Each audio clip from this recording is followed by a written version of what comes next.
A uniform circular disk of radius r and mass m is rotating about an axis perpendicular to its plane and passing through its center. ये हमारे पास एक disc है, इसकी radius है capital R, मास है M, और अपने plane के परपेंडिकुलर इस एक्सिस के अबाउट जब ये घूमेगी तो इसका मोमेंट ऑफ इनर्शिया कितना होता है हमको पता है, ये स्टैंडर्ड रिजल्ट है mr²/2।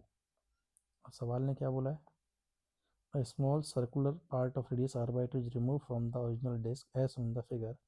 Find the moment of inertia of the remaining part of the original disk about the axis as given above. अब इसमें से हमने क्या किया, एक डिस्क कट कर ली है r डायमीटर की, या बोल दो r/2 रेडियस की, तो ये बच्चा कुछ पोर्शन है, इसका मोमेंट ऑफ इनर्शिया कितना होगा। देखो moment of inertia scalar addition को फॉलो करता है, तो हम क्या करते हैं, ये जो पूरी डिस्क थी उसमें से इस कटी हुई डिस्क का बस मोमेंट ऑफ इनर्शिया सब्ट्रैक्ट कर देते हैं, तो रिमेनिंग वाले पोर्शन का मोमेंट ऑफ इनर्शिया आ जाएगा हमारे पास, क्योंकि एक्सिस सेम ही रखा है।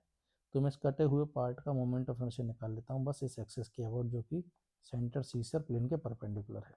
इसको टोटल में से सेपरेट कर देंगे, वैल्यू आ जाएगी हमारे पास। तो मास निकालते हैं। अब डिस्क का तो मास क्या हो जाएगा हमारे पास, इसका मास हो जाएगा इसकी सरफेस मास डेंसिटी इनटू इसका एरिया। अब सरफेस मास डेंसिटी क्या हो जाएगी, यूनिफॉर्म सर्कुलर डिस्क है तो पूरी डिस्क से निकाल लो। पूरी डिस्क का मास m था, एरिया था πr²। तो यहाँ से साफ साफ पता लग गया इस कटे हुए पार्ट का हिस्सा m/4 होगा। और इसके लिए जब हम मोमेंट ऑफ इनर्शिया निकालेंगे तो कितना आएगा, इसके सेंटर ऑफ मास से पास होने वाले इस एक्सिस के अबाउट कितना आएगा हमारे पास, और हमको ये फाइंड करना IC। तो IC की वैल्यू हो जाएगी ICUM प्लस इनका इसका मास, और दोनों एक्सिस के बीच की डिस्टेंस कितनी हो जाएगी, r/2 का स्क्वायर।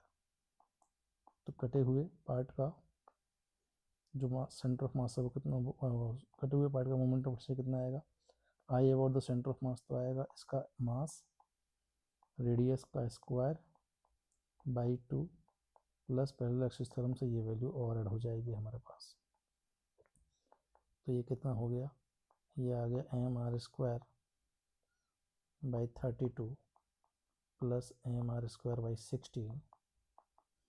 तो ये वैल्यू आ जाएगी 3/32 mr²। ठीक है, तो पूरी डिस्क का हमारे पास moment of inertia centre of mass से पास होने वाले परपेंडिकुलर टू द प्लेन के अबाउट इतना था, उसमें से सेम एक्सिस के अबाउट इतना मोमेंट ऑफ इनर्शिया हट गया, तो रिमेनिंग पार्ट का जो मोमेंट ऑफ इनर्शिया आएगा वो कितना हो जाएगा हमारे पास, mr²/2 माइनस 3/32 mr²।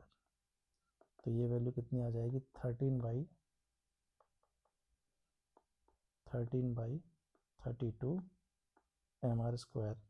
तो ऐसा ऑप्शन है फोर्थ, तो fourth option is the correct answer.